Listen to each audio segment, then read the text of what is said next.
সত্যি আন্টি, আপনার সঙ্গে যা হয়েছে অনেক বড় অন্যায় হয়েছে, তা ভাষায় প্রকাশ করা যায় না। আপনি যে মেয়েকে ছোটবেলা থেকে বড় করেছেন, মানুষ করেছেন, সেই মেয়ে আজ আপনাকে বোঝা বলে মনে করেছে। সত্যি একটা মানুষ এতটা নিচে নামতে পারে, তা ভাবাই যায় না। কি আর করা যাবে বাবা, আমার কপালে যা ছিল তাই হয়েছে। খুব কষ্ট হয় এটা ভেবে যে একটা বাবা মা তার সবকিছু দিয়ে সন্তানকে বড় করে তোলে, আর সেই সন্তানরা মায়ের শেষ জীবনে দেখভালটুকু পর্যন্ত করতে পারে না। আপনি একদম ঠিক কথাই বলেছেন আন্টি।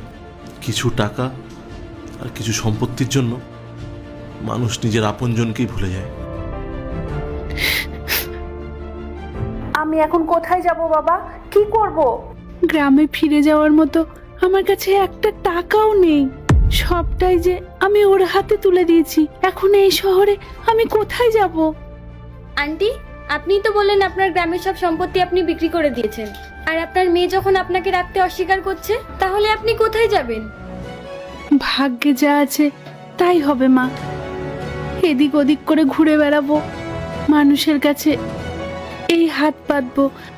আমি তো এখনো পুরোপুরি অসুস্থ হয়ে যাইনি।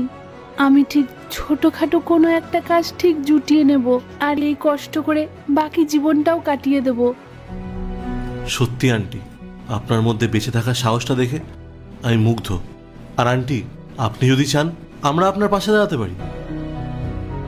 বাবা, তোমরা আমাকে সত্যি সাহায্য করবে? তোমরা তো আমাকে ঠিক মতো চেনেও না, তাও তোমরা সাহায্যের জন্য এতটা এগিয়ে আসলে। অথচ যে মেয়েকে আমি এত কষ্ট করে মানুষ করলাম, পড়াশুনো শিখিয়ে এত বড় করলাম, সেই মেয়েই বলছে আজকে আমাকে চেনে না। আন্টি, আজ থেকে ওসব দুঃখের কথা ভুলে যান। আমি আপনার সন্তানের মতোই। আর আপনি যদি চান আমার অফিসে পিয়নের কাজ করতে পারেন, কিংবা আপনি যদি রান্না পারেন তাহলে আমার বাড়ির রান্নার দায়িত্ব নিতে পারেন। আপনার যেটা পছন্দ আপনি সেটাই বেছে নিতে পারেন।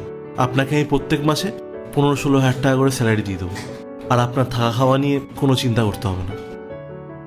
বাবা, তুমি আমার জন্য যা করেছো তা আমি কোনোদিন ভুলতে পারবো না। ভগবান তোমাদের অনেক বড় করুক।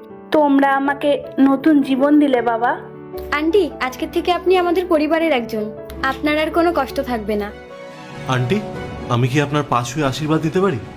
হ্যাঁ বাবা, বেঁচে থাকো বাবা, বেঁচে থাকো।